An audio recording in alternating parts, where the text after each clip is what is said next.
I'm Valeria Pulignano. I'm professor in labor sociology and industrial relations on the KU Leuven. I'm going to talk very briefly about Belgium. Belgium is based on a strong institutionalized system of social dialogue, which, despite the pressure it has been facing since the last years, still remains quite stable.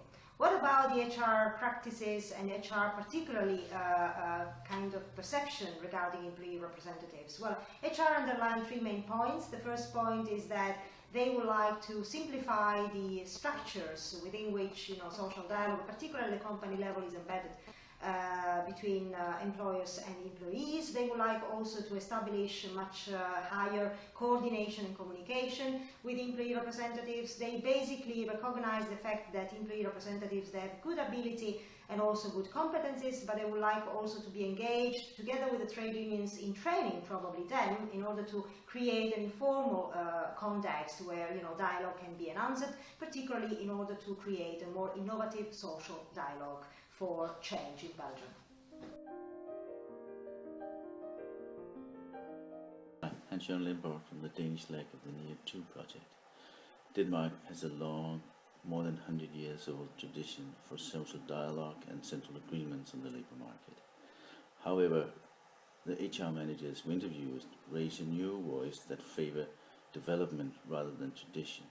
They're critical towards the structure of negotiation and collaboration on company level and on union level. They find it conservative, they find it inflexible. They want the representatives to take more part in business development. They find that they need skills within communications and especially within business strategy.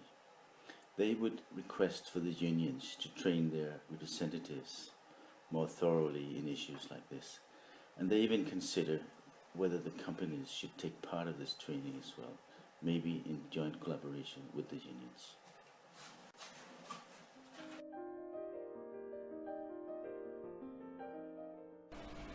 Hello everyone, my best greetings from windy Tallinn in this autumn. I am Professor Neire Ii from Tallinn Technical University, and I represent Estonia in Neire study. Main employer representation at workplace were union, and since 2007 employer representatives can be elected as well. And this way it is much more popular in Estonia. But in Estonia, the membership of trade union clearly decreased, and the membership is very, very small. Actually, 8.1% of all labor are members of trade unions. And there are not very many works council as well. And what I want to say is that, however, still the majority of Estonian employees are not represented at all, not in union and nor in the works council. For the majority of employees in Estonia, working condition and particular pay are fixed in direct discussions and negotiations between the employer and the individual employee as ideas and psychological contracts. Thank you.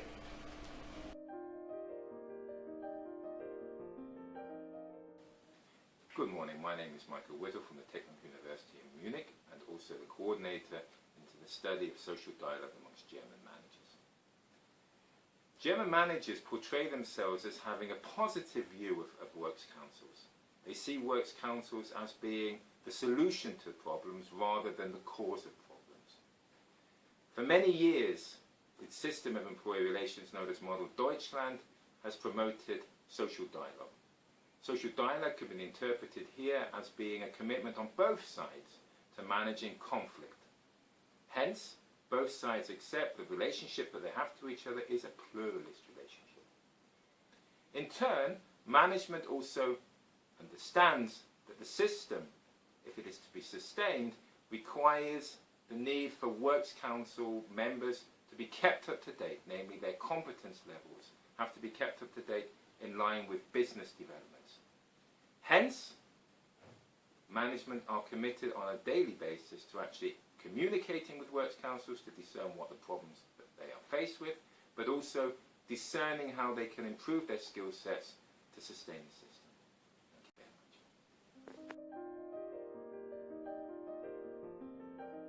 much. Good morning. I'm Martin Euma, Country Coordinator for the Netherlands, only for this take. In the Netherlands there is a long tradition of social dialogue where, known as the polder model, people tend to invest in a cooperative relation also in the organizations. Nevertheless, we see that employers face challenges in finding good representatives, large sectoral differences and arising conflicts, particularly over organizational changes. The main conclusion and message from the employers in the Netherlands is that they really need more educated, well-informed and innovative relations with their employee representatives. Otherwise, it is seen as more and more obsolete. Thank you.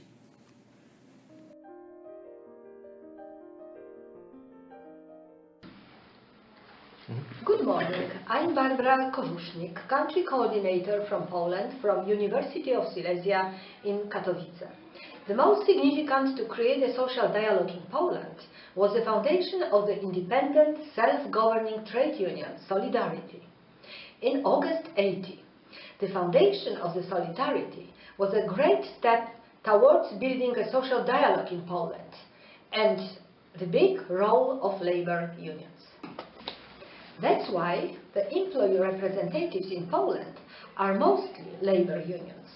According to employers, there is a low business awareness of the employee representatives as well as of its value in constructive social dialogue. The Polish workers seem not to be aware that they have opportunity to take part in decision-making process through their representatives. The conclusion is that we should improve the system of the election of employee representatives, that they are the authentic representation of the whole group of workers, not only of the labor unions. We should emphasize the role of employee representatives not only in protection of the workplaces, but in common activities to improve effectiveness of organizations. Thank you.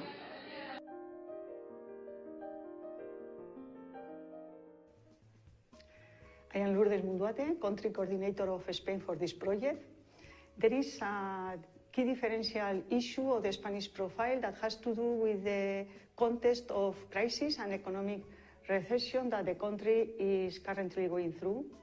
There is an additional large opposition in labor relations, together with a trend towards the use of very competitive strategies of conflict management. Employers in Spain indicate the need for empowering worker representatives by improving their competences related with the dynamic of the organization, together with the professionalization of their role. The main conclusion from employers is that they are looking forward to a historical transition from one model based on distrust, control and systematic antagonism to a model where they can work with competent partners who have a strategic vision of the organization, with whom they can work vis-a-vis with transparency in a constructive and innovative dialogue in issues of common interest. Thank you.